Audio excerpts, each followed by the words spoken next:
All right, another week, another episode. We have The Shy, Season 3, Episode 6. Now, this is going to be a spoiler review, so if you didn't check out the episode, make sure you check it out before you watch this video. I'm going to do a real brief channel announcement. Now, most of this channel is political content. I'm moving my political content to another channel. It's going to be called I Mean Politics. Make sure you check that out. Subscribe, because, if you have watched any of my political videos, I really go in. I do have a, a pretty good knowledge of politics, if I do say so myself, which I do. So take my word for it. I definitely discuss issues that the mainstream media don't talk about that often. I try to bring a different perspective to it. It's not going to be just partisan politics. It's a real thorough review and breakdown, and I definitely um, talk about how some of these issues impact people of, you know, my skin tone. And I talk about how these policies impact society as a whole. So definitely check that out. But let's get into the episode because that's why y'all here. So I like the way this episode started off. It started off with a flashback, right? And flashbacks can be hit or miss because sometimes it can be lazy, sometimes, it just doesn't do the job. But in this particular case, I actually liked this flashback. And this whole episode was a theme about Kevin's birthday. So that's what the whole episode was about. It constantly revolved and came back to Kevin's birthday.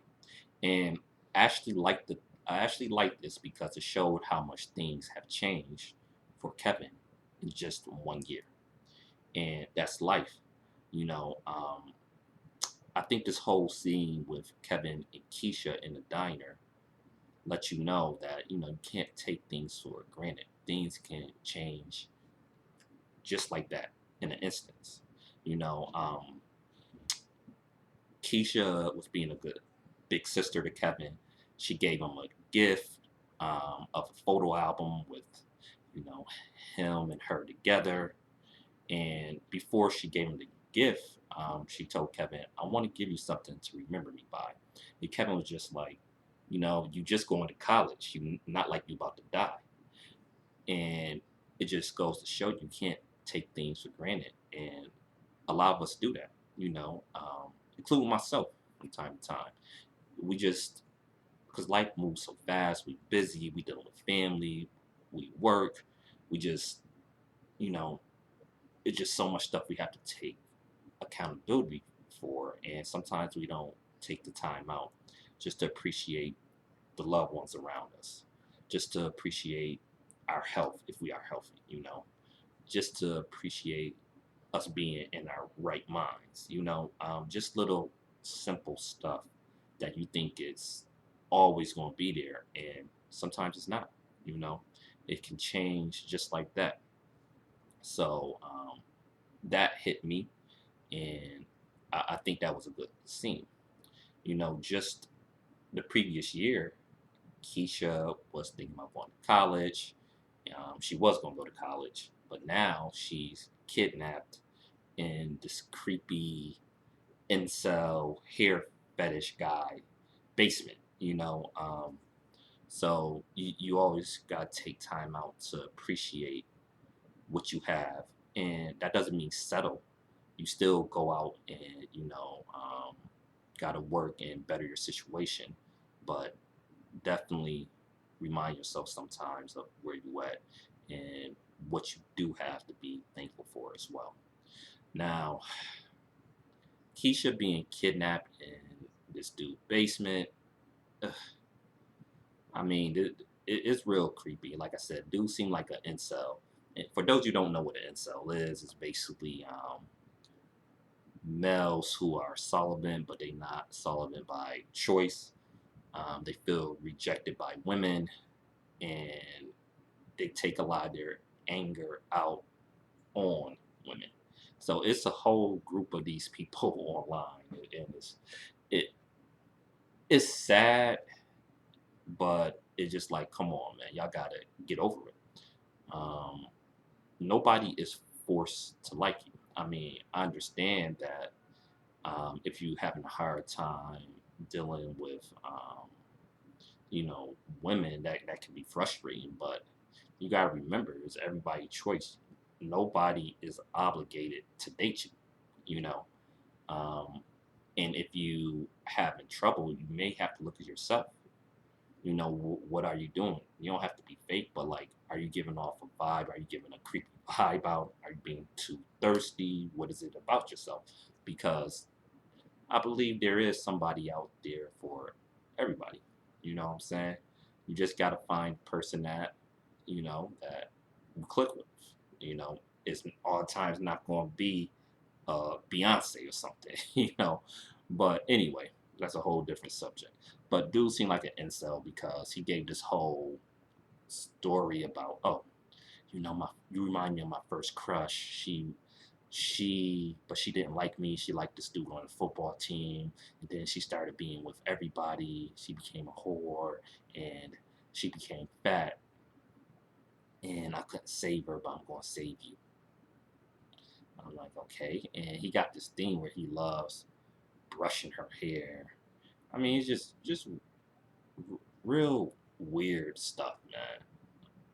But I was hoping that the storyline would come to an end when Ronnie rung the doorbell. I was like, okay, is this the episode where they finally end the storyline? Because, in my opinion, this kidnapping been dragged out way too long.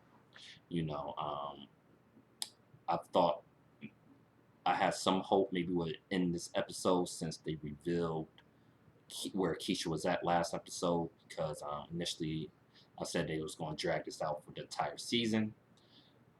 So I had a little bit of hope, but nope, it was shattered this episode. It continues to be dragged out. So Ronnie goes to the door, asks to use this dude's restroom, and what I don't understand is why would dude let him in? It makes no sense. I would never let any stranger into my house to use the restroom. I don't care what you saying. No, like I don't know you. Why would dude let Ronnie in, especially knowing that he has a girl tied up in his basement? He literally have Keisha in chains. She chained up in the basement. You still gonna let somebody in? Makes no sense.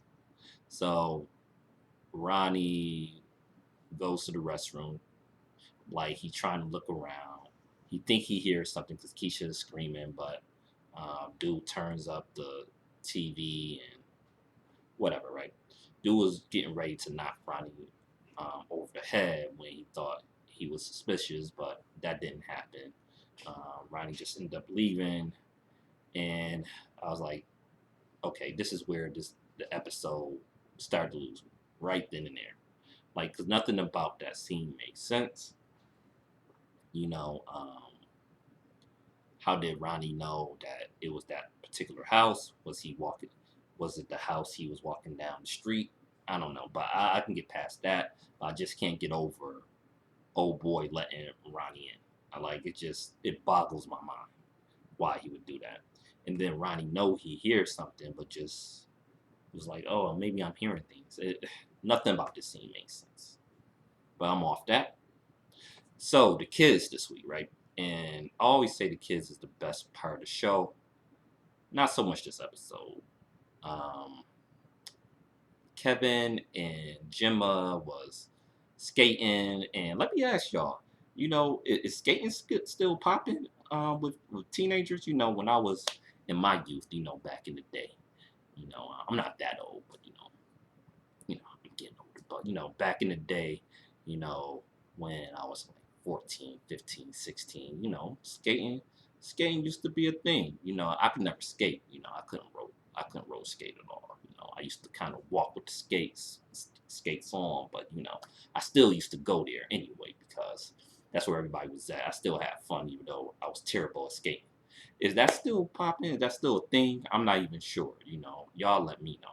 But anyway, Kevin, Gemma, skating, they having a good time. Everything was good until she invited her friends, which I don't know why she would do that. But anyway, she invites her friends, and um, Kevin don't really like her friends. Also, they mentioned something about his sister, about Keisha being kidnapped, and he definitely wasn't feeling that because he didn't want anybody to know. He told Gemma, but he told her not to tell anybody, and Gemma ended up telling her mother, and just a whole mess. But I'll get to that in a second.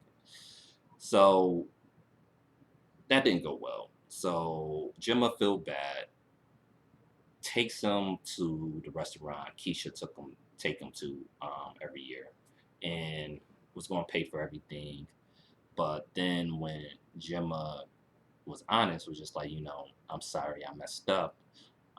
That's what happened. I told my mother, and that's how they found out. You know, Kevin kind of lost it, snapped at her, and left. And I understand both sides. Understand why he don't want everybody to know because you don't want people feeling sorry for him. He don't want the constant questions. But at the same time, it might be good if everybody knew. That way, if they find out any information, maybe they can tell y'all or tell the authorities, even though the authorities might be a waste. I think that's what this whole storyline is about. But the more people know, the better odds it is of Keisha being found, I would think, but I understand why he wouldn't want a lot of people to know. And as a friend, if he tells you something like, don't tell nobody, you gotta keep that a secret as a friend. So I understand both sides. Hopefully they don't do what I think they're about to do because Jake was with Trig this episode, and they kind of insinuated that Jake kind of like Gemma, and I hope they don't do that. There's really no need for that. I don't think nobody really want to see that. So I hope they don't go there, but I have a feeling that what they gonna do. So Papa and Maisha, I like them both, but their little romance is starting to get played a little bit to me as well. You got Papa just constantly simping over her, and I'm just like, okay, that storyline is getting kind of tired to me. And I like both of their characters, and I don't mind them being together. It's just that I don't know, they have to change the constant Papa. Oh, you're just so beautiful, and I just want to be. All right, that's getting a little old. It was okay for the first episode or two, but there's been like I don't know about 4 episodes in a row where that's all they've been bringing to the table. I don't know. I think they could do more with that. So Emmett, right? Emmett just always messing up, right? So so he goes with Tiff. He damn near get them thrown out of the marijuana shop where she get her supply from, and but he just happened to get saved. Thankfully, Brandon cousin owned the shop, so they get to chilling. He end up getting Tiff a discount. See, the thing about Emmett, he had good ideas, but the follow through is always sloppy. So, and that's the thing with him. The execution is usually off, and none of his ideas ever really ever pans out. So hopefully he doesn't mess up Tip business. But Tip definitely needs some help as well because she giving away weed for free for psychic readings, which makes no sense. Like, can't be giving that away. So I don't know. We'll see what happened. I wasn't really feeling their storyline too much this week either. That's so the Trig was looking for Reggie $50,000 he had stashed. Um, he finds it, but one thing that bothered me about this, right? You know, last episode, Jake ran from Duda, right? And I said on last week review, Jake didn't seen a lot with Reg. Why would that startle him so much? And this week, he watched Trig beat down one of Otis' people, and he didn't run. He wasn't shook up. He was just like, okay, like it was normal. So, what sparked that reaction last week? And he already know Duda didn't mess with the Wild Boys, so he kind of knew what Duda was already about a little bit. So that reaction still don't make sense to me, and I guess that's my problem with this season. Just stuff's not adding up. But but Trig finds the money and he's going to use that to try to get custody of Jake. So we see where that goes. Um, the only other thing of significance that happened is Miss Ethel died, and well, she had a good time, her last day on Earth, so that was good. Ronnie accidentally took her to a male strip club. I mean, I don't know how he didn't know it was a male strip club. I mean, the club was called the Cock Lounge. I mean, what else would it be, you know? But that's neither here nor there. She had a good time, and I'm glad that Ronnie and her, you know, had a good night out before she died. Um, the only criticism of that is it was kind of predictable. I kind of knew where that was going, but it was still a good scene with her having fun before she died. Overall, I guess it was an okay episode, ups and downs, but I guess my main problem is none of the storylines really advanced this week at all. Like we in the same place we was at last week, and each week you will want a storyline to advance. We just at the same exact spot. So I don't know. Again, I continue to be disappointed with the season, and I'm gonna finish the season out because I want to see how it ends. But I don't know, man. Gee, I just keep hoping it gets better every week, and every week I am disappointed. Like I said, it's not terrible, but the first two seasons of the series were incredible, in my opinion. I love the first two seasons. This season just not doing it for me. Like I said, it's too all over the place, um, and I just think it could be a lot better, you know. But that's my opinion. What do y'all think? Y'all let me know in the comments. I definitely reply to the comments. Um, Let me know. Am I tripping? Did y'all like this episode? Let me know. All right, this is I mean. Say what I mean. And once again, my political content is gonna be on I mean politics. Make sure you subscribe to that. Peace.